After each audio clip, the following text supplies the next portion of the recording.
Strap ಶಾಸಕ ಮುನಿರತ್ನ ಬಂಧನ ಆಗಿರುವಂತಹ ವಿಚಾರಕ್ಕೆ ಸಂಬಂಧಪಟ್ಟಂತೆ ತನಿಖೆಗೆ ಈಗ ಎಸ್ಐಟಿ ರಚನೆ ಆಗ್ತಾ ಇರುವಂತಹ ಹಿನ್ನೆಲೆಯಲ್ಲಿ ಕೇಸನ್ನ ವರ್ಗಾವಣೆ ಮಾಡೋದಕ್ಕೆ ಸಿದ್ಧತೆಗಳನ್ನ ನಡೆಸಲಾಗ್ತಾ ಇದೆ. ಮುನಿರತ್ನ ವಿರುದ್ಧ 3 ಕೇಸ್ಗಳು ದಾಖಲಾಗಿದೆ. ಜಾತಿ ನಿಂದನೆ, ಕೊಲೆ ಬೆದರಿಕೆ, ರೇಪ್ ಕೇಸ್. 3 ಕೇಸ್ಗಳು ಕೂಡ ದಾಖಲಾಗಿರೋದು ವೈಯಾಲಿ ಕಾವಲ್ ಕಗ್ಲಿಪುರ ಪೊಲೀಸರಿಂದ ಈಗ ಈ ಪ್ರಕರಣ ಏನಿದೆ ಇದನ್ನ ವರ್ಗಾವಣೆ ಮಾಡೋದಕ್ಕೆ ಎಸ್ಐಟಿ ಅಧಿಕಾರಿಗಳಿಗೆ ವರ್ಗಾವಣೆ ಮಾಡೋದಕ್ಕೆ ಸಿದ್ಧತೆಯನ್ನ ಮಾಡಿಕೊಳ್ಳಲಾಗ್ತಾ ಇದೆ ಅನ್ನುವಂತ ಮಾಹಿತಿ ಲಭ್ಯ ಆಗ್ತಾ ಇದೆ. ಈಗಾಗಲೇ ಈ ಅಟ್ರಾಸಿಟಿ ಕೇಸ್ ಜೊತೆಗೆ ಕೊಲೆ ಬೆದರಿಕೆ ಕೇಸ್ಗೆ ಸಂಬಂಧಪಟ್ಟಂತೆ ಶಾಸಕ ಮುನಿರತ್ನ ವಾಯ್ಸ್ ಅನ್ನ FSLಗೆ ಕಳುಹಿಸಲಾಗಿದೆ. ಆ ಬಳಿಕ ಜಾಮೀನನ್ನ ಪಡೆದು ಹೊರಗೆ ಬಂದಿದ್ರು ಈ ರೌಡಿ MLA. ಮತ್ತೆ ರೇಪ್ ಕೇಸ್ನಲ್ಲಿ ಈಗ ಅಂಧರಾಗಿದ್ದಾರೆ.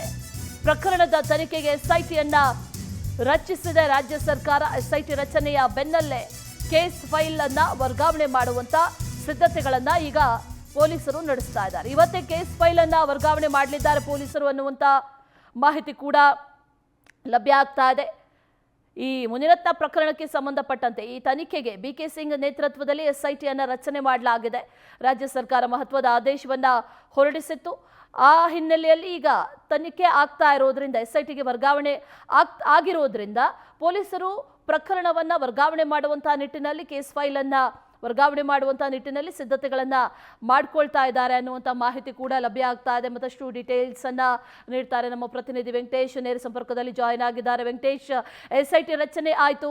ಎಸ್ಐಟಿ ರಚನೆ ಆದ ನಂತರದಲ್ಲಿ ಈಗ ಕೇಸ್ ಫೈಲ್ ವರ್ಗಾವಣೆ ಆಗುತ್ತೆ ಇವತ್ತೇ ಅನ್ನುವಂಥ ಮಾಹಿತಿ ಕೂಡ ಇದೆ. ಮತ್ತಷ್ಟು ಡೀಟೇಲ್ಸ್ ಅನ್ನ ಕೊಡೋದಾದ್ರೆ ವೆಂಕಟೇಶ್. ಅಶ್ವಿನಿ, ಏನು ಶಾಸಕ ಮುನಿರತ್ನ ವಿರುದ್ಧ ಕೇಳಿ ಬಂದಿರುವಂತಹ ಅತ್ಯಾಚಾರ, ಕೊಲೆ ಬೆದರಿಕೆ ಹಾಗೂ ಜಾತಿ ನಿಂದನೆ ಪ್ರಕರಣಕ್ಕೆ ಸಂಬಂಧಪಟ್ಟಂತೆ ಏನು ಕಗ್ಲಿಪುರ ಹಾಗೂ ವೈಯಾಲಿ ಕಾವಲ್ಸ್ ಠಾಣೆಯಲ್ಲಿ ದಾಖಲಾಗಿದ್ದಂತಹ ಪ್ರಕರಣಗಳನ್ನ ಎಸ್ಐಟಿ ಈಗ ಓವರ್ಟೇಕ್ ಮಾಡಿಕೊಂಡಿರುವಂತದ್ದು. ಸೊ ಹಾಗಾಗಿ ಈ ಒಂದು ಪ್ರಕರಣಕ್ಕೆ ಸಂಬಂಧಪಟ್ಟಂತೆ ಫೈಲ್ಗಳನ್ನು ಕೂಡ ಇವತ್ತು ಬಹುತೇಕವಾಗಿ ಅವರ ಎಸ್ಐಟಿ ಅಧಿಕಾರಿಗಳಿಗೆ ಕೊಡುವಂತಹ ಕೆಲಸ ಕೂಡ ಆಗುತ್ತೆ. ಈಗ ಅದಕ್ಕೆ ಸಾಕಷ್ಟು ಸಿದ್ಧತೆಗಳು ಕೂಡ ಆಗಿರುವಂತದ್ದು. ಇಲ್ಲಿವರೆಗೂ ಕೂಡ ಆಗಿರುವಂತಹ ತನಿಖೆಗೆ ಸಂಬಂಧಪಟ್ಟಂತೆ ಎಸ್ಐಟಿ ಅಧಿಕಾರಿಗಳು ಕೂಡ ಮಾಹಿತಿಯನ್ನು ಕೂಡ ಪಡೆದುಕೊಂಡಿದ್ದಾರೆ. ಏನು ಇಂದು ಪ್ರಕರಣಕ್ಕೆ ಸಂಬಂಧಪಟ್ಟಂತೆ ಜಾತಿ ನಿಂದನೆ ಪ್ರಕರಣ ಜೈಲು ಸೇರಿದಂತಹ ಶಾಸಕ ಮುನಿರತ್ನ ಅವರು ಹೊರಗಡೆ ಬರ್ತಿದ್ದಂಗೆ ಕಗ್ಲಿಪುರ ಪೊಲೀಸರು ಕೂಡ ಅತ್ಯಾಚಾರ ಪ್ರಕರಣಕ್ಕೆ ಸಂಬಂಧಪಟ್ಟಂತೆ ಅವರನ್ನ ಅರೆಸ್ಟ್ ಮಾಡ್ಕೊಂಡಿದ್ರು. ಅದಾದ ನಂತರ ಕೋರ್ಟ್ಗೆ ಪ್ರೊಡ್ಯೂಸ್ ಮಾಡಿದ್ರು. 14 ದಿನಗಳ ಕಾಲ ನ್ಯಾಯಾಂಗ ಬಂಧನಕ್ಕೆ ಕೂಡ ಕೊಟ್ಟಿರುವಂತದ್ದು. ಈಗ ಎಸ್ಐಟಿ ಅಧಿಕಾರಿಗಳು ಬಾಡಿ ವಾರೆಂಟ್ ಮೇಲೆ ಶಾಸಕ ಮುನಿರತ್ನ ಅವರನ್ನು ಕೂಡ ವಶಕ್ಕೆ ಪಡೆದು ವಿಚಾರಣೆ ಮಾಡುವಂತಹ ಕೆಲಸವನ್ನ ಮಾಡ್ತಾರೆ. ಈಗ BK ಸಿಂಗ್ ನೇತೃತ್ವದ ಒಂದು ತಂಡದಲ್ಲಿ ಸ್ವರ್ಣಲತಾ ಸೇರಿದಂತೆ ಲಾಬುರಾಮ್ ಹಾಗೂ ಸೈಮನ್ 3 ಅಧಿಕಾರಿಗಳು ಕೂಡ ಈ ಒಂದು ತಂಡದಲ್ಲಿರುವಂತದ್ದು. ಈಗಾಗಲೇ ಏನೋ ಒಂದು FSL ವರದಿಗೂ ಕೂಡ ಮುನಿರತ್ನ ಅವರ ಒಂದು ಧ್ವನಿಯನ್ನು ಕೂಡ ಕಳಿಸಿದ್ದಾರೆ. ಯಾಕಂತೇಳಿ ಜಾತಿ ನಿಂದನೆ ಪ್ರಕರಣದಲ್ಲಿ ಕೂಡ ಆತ ಏನು ಒಂದು ಅವಾಚ್ಯ ಶಬ್ದಗಳನ್ನು ನಿಂದನೆ ಮಾಡಿದ್ದಾರೆ ಅನ್ನೋದಕ್ಕೆ ಪ್ರಕರಣಕ್ಕೆ ಸಂಬಂಧಪಟ್ಟಂತೆ ಅವರ ವಾಯ್ಸ್ ಆಗಿರ್ಬೋದು ಮತ್ತೆ ಒಂದು ಒರಿಜಿನಲ್ ಆಡಿಯೋ ಏನಿದೆ ಎರಡನ್ನೂ ಕೂಡ ಕಳಿಸಿರುವಂತದ್ದು. ಇವೆರಡರೂ ಕೂಡ ದೂರಪಟ್ಟಿದ್ದೆ ಆದಲ್ಲಿ ಶಾಸಕ ಮುನಿರತ್ನ ಅವರಿಗೆ ಮತ್ತಷ್ಟು ಸಂಕಷ್ಟ ಕೂಡ ಎದುರಾಗುತ್ತೆ. ಅದನ್ನು ಹೊರತುಪಡಿಸಿದ್ರೆ ಮತ್ತೊಂದು ಗಂಭೀರ ಪ್ರಕರಣದಲ್ಲಿ ಆತನ ವಿರುದ್ಧ ಕೇಳಿ ಬಂದಿರುವಂತಹ ಒಂದು ಅತ್ಯಾಚಾರ ಹಾಗೂ HIV ಸೋಂಕಿತ ಮಹಿಳೆಯರನ್ನ ಬಳಸಿ ಹನಿ ಟ್ರ್ಯಾಪ್ ಮಾಡ್ತಾ ಇದ್ರು ಅನ್ನುವಂತಹ ಒಂದು ಪ್ರಕರಣಕ್ಕೆ ಸಂಬಂಧಪಟ್ಟಂತೆ ಕೂಡ ತನಿಖೆಗಳು ಸಾಗ್ತಾ ಹೋಗುತ್ತೆ. ಈಗ ಎಸ್ಐಟಿ ಅಧಿಕಾರಿಗಳು ಒಂದು ಟೀಮ್ ಏನಿದೆ ಇದನ್ನ ಬಾಡಿ ವಾರೆಂಟ್ ಮೇಲೆ ಶಾಸಕ ಮುನಿರತ್ನ ಅವರನ್ನ ಪಡೆದುಕೊಂಡು ವಿಚಾರಣೆಯನ್ನು ಮಾಡ್ತಾ ಹೋಗ್ತಾರೆ.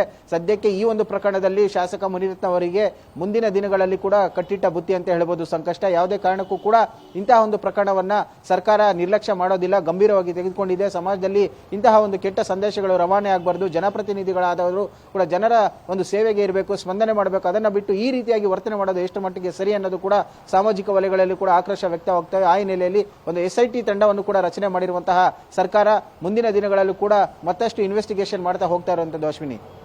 Okay Venkatesh, thank you ಡೀಟೇಲ್ಸ್ಗೆ.